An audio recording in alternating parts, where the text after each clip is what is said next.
یہ ہے کہ کچھ احادیث ہیں، ان کی صحت سے متعلق آپ کلام کر دیجئے۔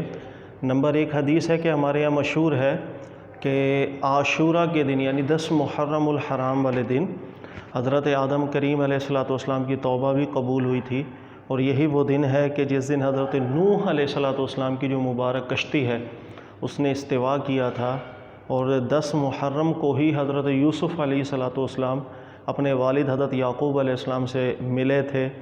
حضرت ابراہیم علیہ السلام کو آگ سے جو نجات اللہ نے دی وہ بھی 10 محرم کا دن تھا۔ تو یہ تو تمام انبیاء کرام علیہ السلام سے متعلق ذکر آتا ہے 10 محرم الحرام کا، اس حدیث کے صحیح ہونے پر کلام کر دیے۔ دیکھیے گا بیٹا، یہ حدیث صحیح نہیں ہے۔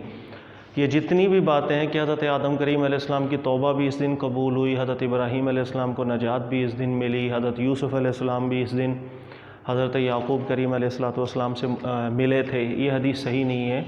اور صرف ایک چیز ثابت ہے عاشورہ کے روز، اور وہ یہ کہ اللہ کے رسول صلی اللہ علیہ وآلہ وسلم جب مدینہ تشریف لائے تھے تو مدینہ منورہ کے اندر عاشورہ کا روز جب بھی آتا تو اس میں روزے کا حکم تھا۔ مکہ کی زندگی میں بطور فرض کے حکم تھا کہ ہر کوئی عاشورہ کا روزہ رکھے، فرض تھا مسلمانوں پہ۔ جب مدینہ تشریف لائے تو عاشورہ کا روزہ پہ فرض نہیں تھا، رمضان آیا تو عاشورہ کا روزہ ایک مستحب ہو گیا۔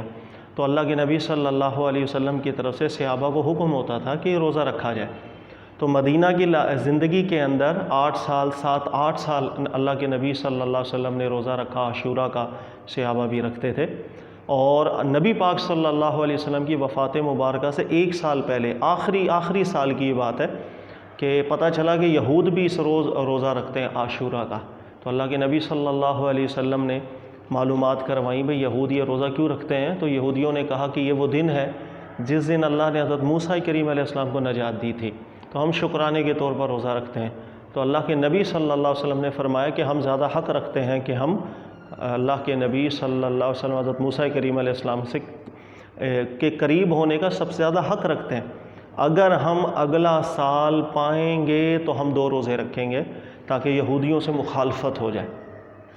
تو کہنے کا مقصد یہ حدیث صحت روایت کے اعتبار سے، سند کے اعتبار سے اور متن کے اعتبار سے صحیح ہے۔ اس لیے زیادہ سے زیادہ 10 محرم الحرام میں یہ چیز ہم مان سکتے ہیں کہ اللہ کے نبی حضرت موسیٰ کریم علیہ السلام کو اس روز اللہ نے نجات دی تھی۔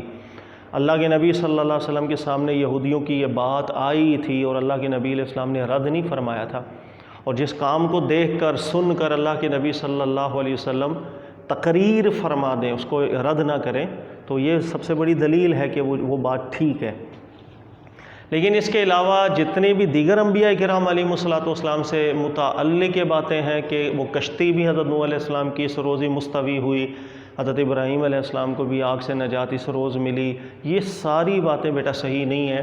یہ کسی بھی معتبر حدیث کے اندر ذکر نہیں ہے، بلکہ اس کو کئی محدثین نے موضوع تک کہا ہے، بلکہ اکثر محدثین موضوع ہی کہتے ہیں کہ جو اپنی طرف سے باتیں بنائی ہوئی ہیں۔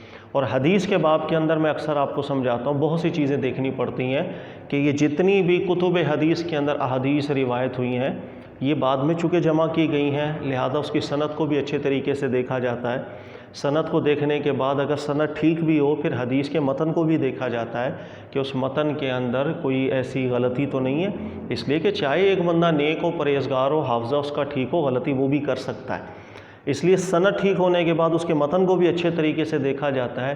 سند اور متن کی اچھے طریقے سے چھان پڑک کر لینے کے بعد پھر جا کر کے کسی حدیث کو ہم صحیح قرار دیتے ہیں، سند کے اعتبار سے بھی اور متن کے اعتبار سے بھی، پھر اس پر آپ اس پر بلیف بھی رکھ سکتے ہیں، اس پر عمل بھی کر سکتے ہیں۔